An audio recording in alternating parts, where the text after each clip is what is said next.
What's going on, guys? So today on this Shoky review is something that's been a long time coming because this has been in my backlog for a long time. And it is the HG IBO Gecko Gundam Astaroth Renascimento, which I found out just prior to filming, that's not Italian, that's Portuguese. But it means rebirth, so it is the Astaroth Rebirth. And just so you're curious, the Renascita from the Fenice, from Build Fighters, means rebirth as well. But that's Italian, because it makes sense. Either way, you have new Astaroth right there, covered in all kinds of new stuff, and a whole lot of old stuff, just depending. There's, I think his name is RG, something like that. RG.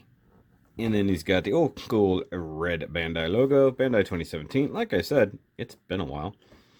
And yeah, it's pretty cool. I don't know what's going on, just explosions and things and red mist and big old sword.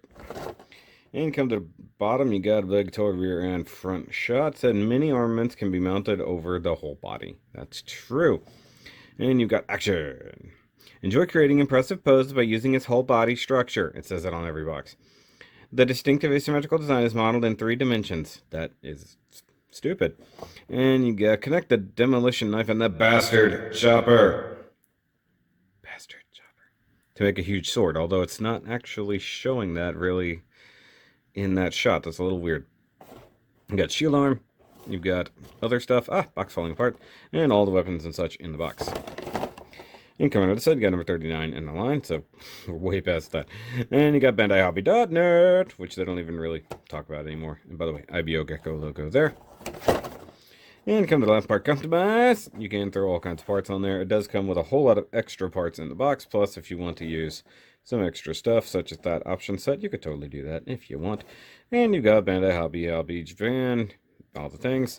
And 3-year-olds don't like big old Astaroth to be Renascimento'd in their eyes, because, well, it hurts. You got Polypack, you got 1,800 yen, because they still put the prices on this thing back in the day, and you've got illustrations by Yamada Takahiro, and finish work is by Saito Yoshinobu. Those names are pretty familiar. And we have a box that's upside down. Very nice artwork. Still looks good. And you can see the purple swirls better now. I don't know. What do you want from me? So...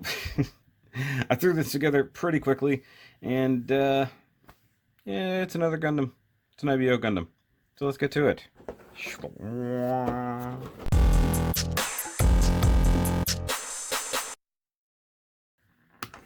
It's turntable time.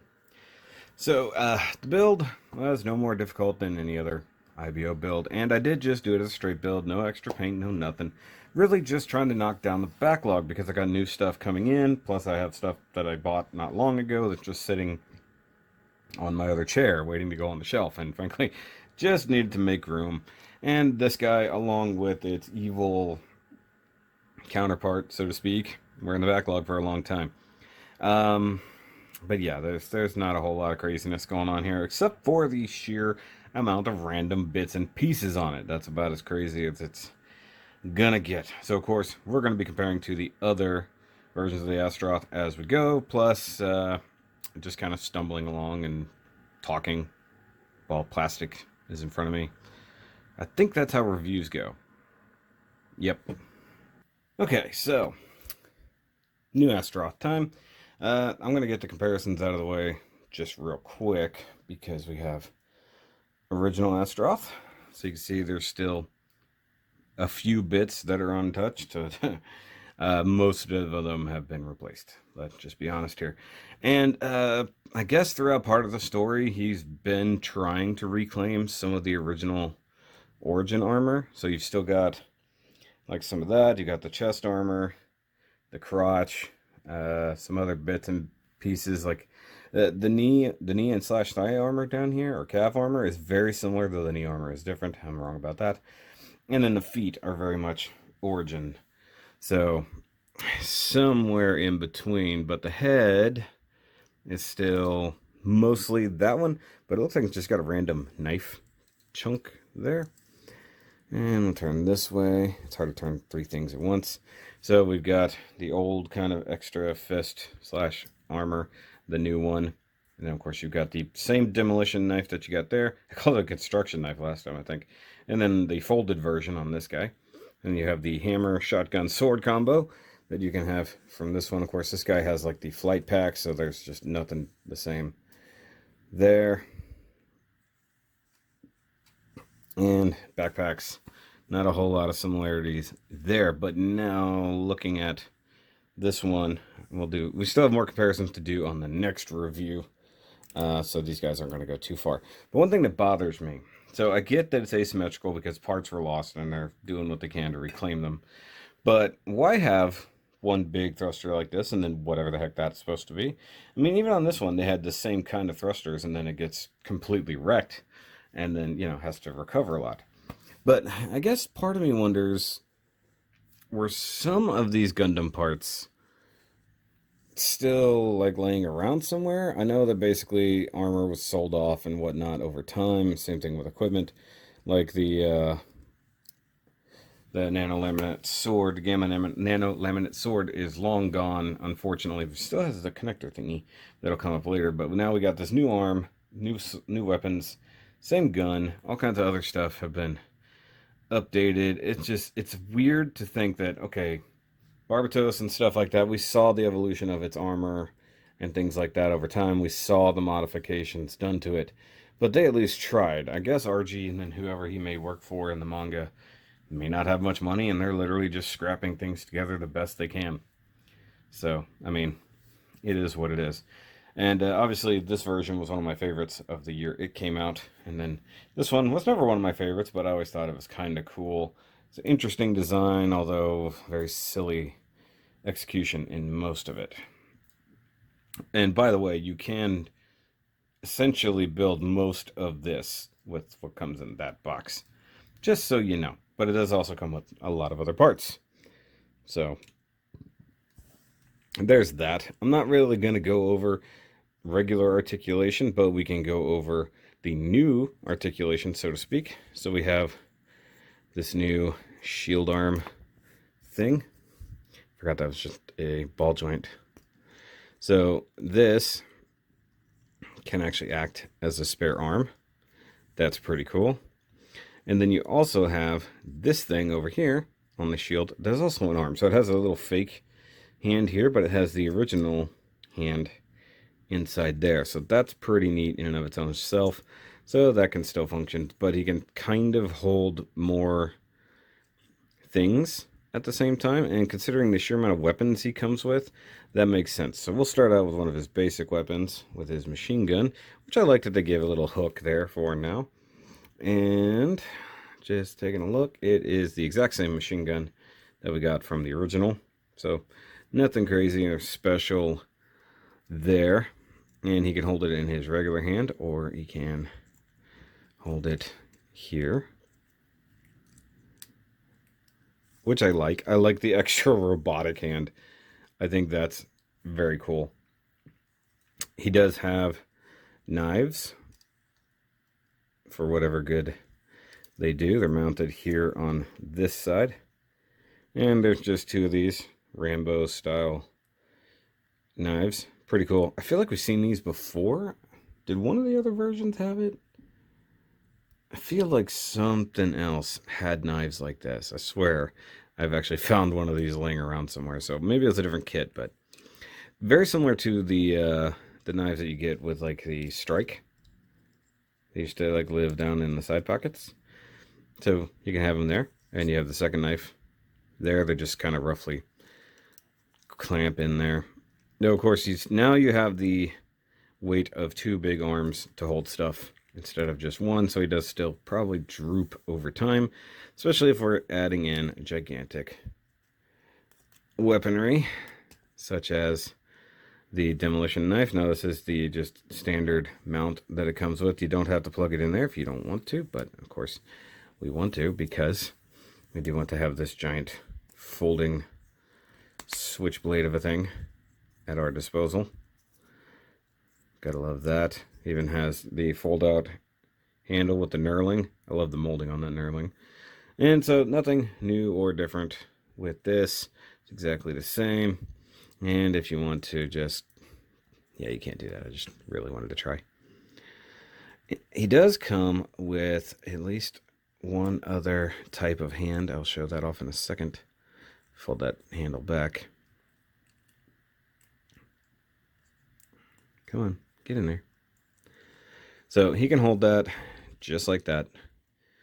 That is a big, big, ridiculous blade, as we've covered before. I like the fact that survived the battle. Now, if you were so inclined, he does come with one of the kind of forward tilting hands. I think he had this, yeah, so the old one had that as well for holding the shotgun. So that's a thing you can do if you want to do it. And then we have the new weapon. Was that whole thing? I think that whole thing is meant to come off. Now he's off weight because I pulled that off the backpack. That's funny. So you've got the bastard chopper. So we've got a nice little handhold bit there, which, if I remember correctly, you can potentially. So there's a plug here. So I'm wondering. Hold on. Let's unplug that from the backpack entirely, because I think I did that wrong anyways. So that would allow us to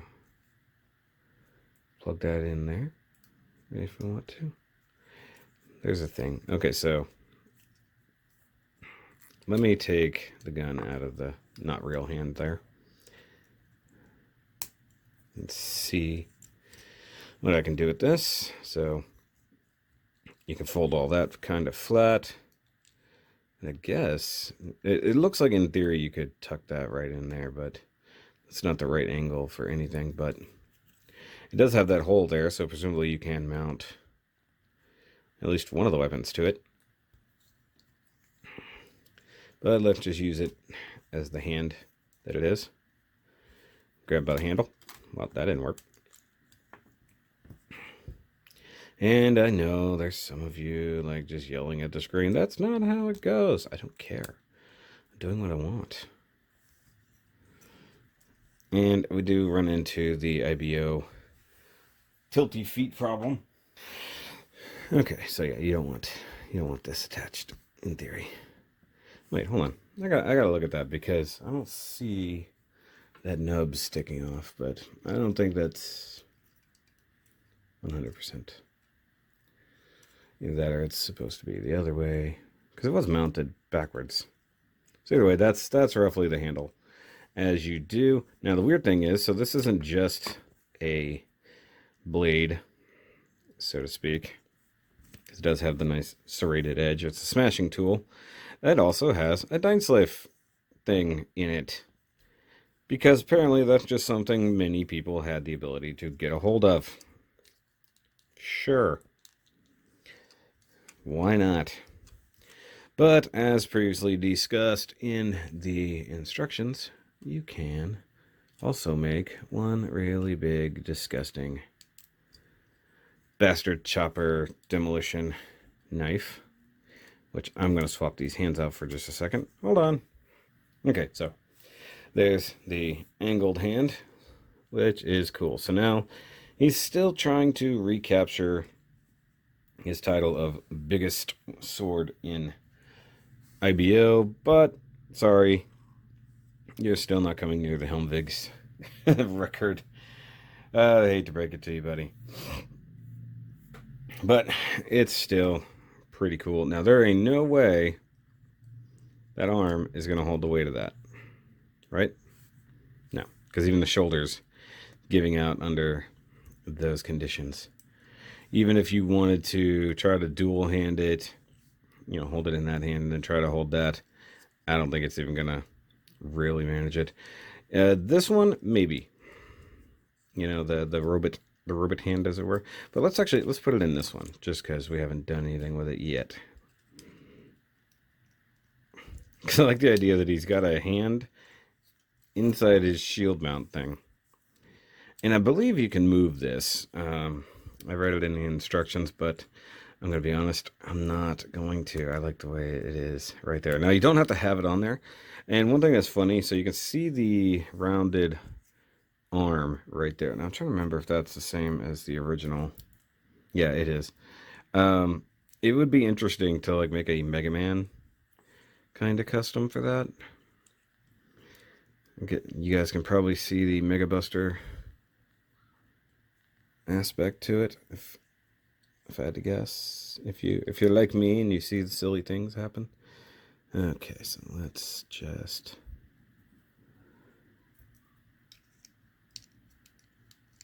do that number. So at least this hand can hold it, unlike his standard hand. It's still too much weight, but you know the giant weapon can be held, in theory. I'm gonna give him back his machine gun. At this point, it's just swapping weapons around. And there's kids running around outside making a lot of noise. But that's about as good as you're gonna get it. I mean, it's a crazy big, beefy, randomly chucked together Gundam. I mean, I like the fact that he's got the emblem back here, the family that originally had it. I forgot the name of that family, but you know, it is what it is. And if you wanted to, you can customize it using a lot of the parts that it has. So you can swap out the actual backpack mounts and different weapons and things like that that it comes with. It doesn't come with anything like too crazy from like the origin, but it's neat. I don't really have anything else to go about it. I mean, there's very few stickers. You know, there's the ones here. There's a big one there. There's one on there. The one for the eye. And that's kind of it. There's no crazy details. You could add a little bit of gray detailing here and there. The worst thing about it is the stickers back here on the thruster. So the wraparound one there is terrible. Same thing for these, as you can see.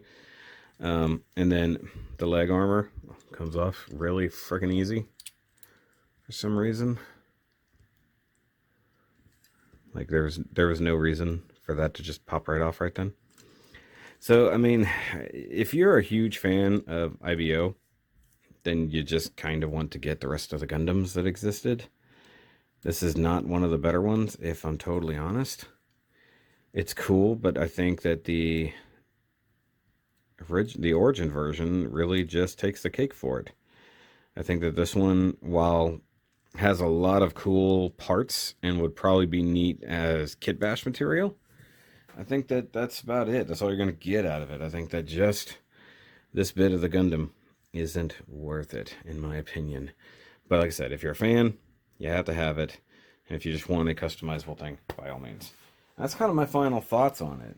I mean, as it goes, the origin is my favorite. The original flavor version is only slightly better in the fact that it has cooler lines and way less asymmetry.